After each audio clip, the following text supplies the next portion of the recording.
For residents of Mukurukwa Ruben slums, the lack of toilets is a living nightmare, as Esther Munyiva, a toilet operator, explains.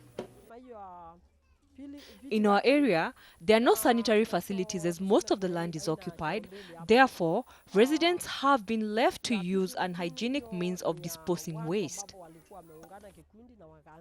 Having identified a need, Saneji, a firm that provides affordable and accessible sanitation facilities, saw an opportunity to turn the human waste problem into a profitable enterprise.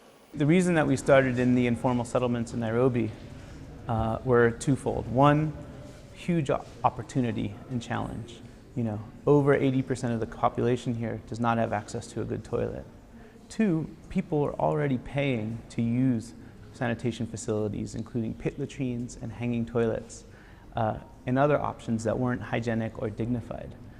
So we came up with an idea where we would franchise high-quality toilets to residents of the informal settlements who would run them as small businesses. They'd be able to derive an income, and from that, the model would scale. The Fresh Life toilets were quickly taken up by the toilet operators because of their ease of use and low cost of maintenance. So inside this toilet, as you can see, it's very different from what you might expect from a pit latrine or even a flying toilet. We have a tile floor that keeps it easy to clean, but more importantly, the residents tell us it feels like a home, and they really enjoy that aspect of it. As you can see on the inside, it's a dry toilet, which means that it doesn't require any water. When you lift this up, you can see we have two cartridges underneath that are very easy to seal and then safely remove. This ensures that no waste is going anywhere but safely out of the community. These Fresh Life toilets do not use a lot of water. They only use between 3 to 5 gallons of water a day and are also emptied every day.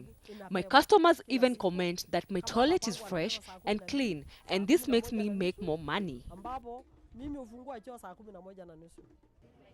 In a country facing a 70% unemployment rate among the youth, the Saneji project has created jobs to people in the surrounding community.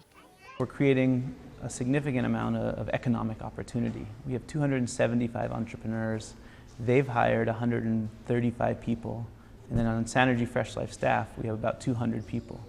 So overall, that's 600 jobs in the last 3 years in an area that has unemployment of around 60%. My motivation to start this business was not just for the money, but also to clean up my neighborhood. Previously, this area was filthy and there were flies everywhere. The smell used to filter through into our homes, which made having guests over a great challenge. However, starting up and running the business has not been without challenges. The biggest challenge we always see in slums is land, right? Areas are very, very built up. It's highly dense populations, and it's also not always clear who has access to the land.